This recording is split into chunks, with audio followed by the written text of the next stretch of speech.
the very beginning starts with God's word. Let there be such and such. His word is His purpose. I want to do something is the message. I want to create this thing. These things. But the real message is I want to create a very specific thing, a very secret thing, my own family.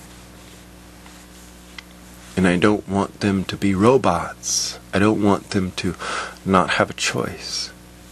I want them to choose me. I want them to want to be my purpose, in my purpose, part of my purpose.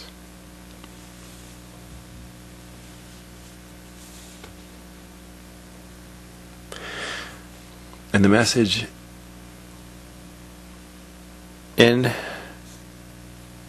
Genesis 3 is that man is naturally against God and His purpose, because man has his own purpose.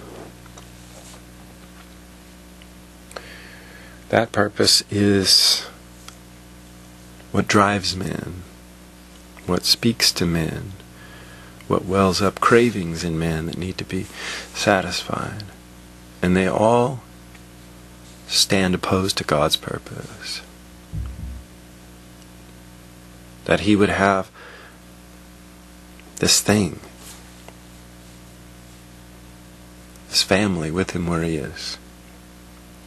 So you have man and his purpose standing opposed to God and His purpose.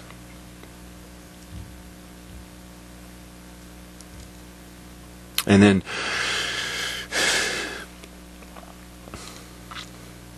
moving along briskly to Noah. You have man and his purpose and what he is and what he becomes. And then you have one guy, one man, who hears something else, who hears a secret word inside him that's different than everyone else. The secret word tells him secret things that none of the other ones would understand, because it's about something that didn't exist at that time that he heard it. So he hears and he responds, he listens, he obeys this secret thing that's inside him, the secret word that's inside him. And he starts doing something which is completely crazy. And all the others are doing what they do. It's the message. They do what they do. They just go about their lives. They're working, they're living, they're providing for themselves, they're marrying and being given in marriage. They're just living their animal lives. Yet this one hears and responds and acts a completely different way than all the others. And he's finally vindicated. Although it's a forever of a time where it seems as though it must not be true. But he continues nonetheless without the validation of the animals around him. It's a very important consideration. It's everything. With only the validation that came from within him, where that secret word came from. From nowhere, really. From that secret place. The secret place where God was.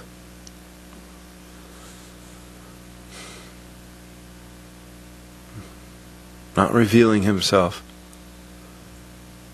but putting this secret word inside this one man.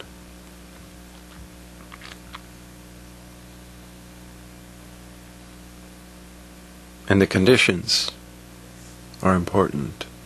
But he didn't receive validation from the animals, human animals around him. They went about their animal lives, doing what they do. That's important. It lasted for a long, long time. And it seemed completely and totally impossible that it could be true what he heard, but he responded, and he did, without the validation of those around him.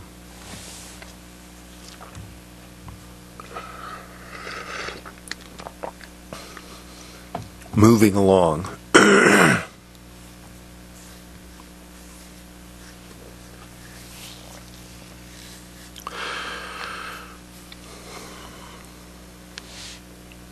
To a world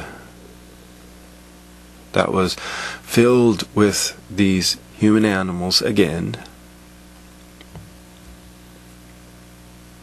who had a conception of gods, and then this secret God, the one who seems to be completely apart from them, who didn't reveal himself to the world, obviously, because they didn't know him. He was secret. He was removed. But he still has this secret purpose, the secret will, the secret plan. And he reveals himself again to one man. And he tells that one man, go away from civilization to this place, this desert, this place that's hideous. To think, to journey to live the rest of your life.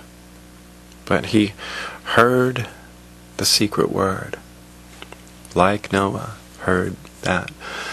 And those who were around him did not hear. He didn't receive the validation from the outside. He heard what was real and true inside him. And he went because he knew that it was genuine.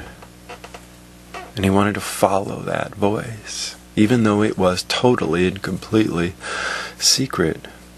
And he didn't receive what was promised right away. It took a long, long, long time. So it seemed as though it wasn't going to happen.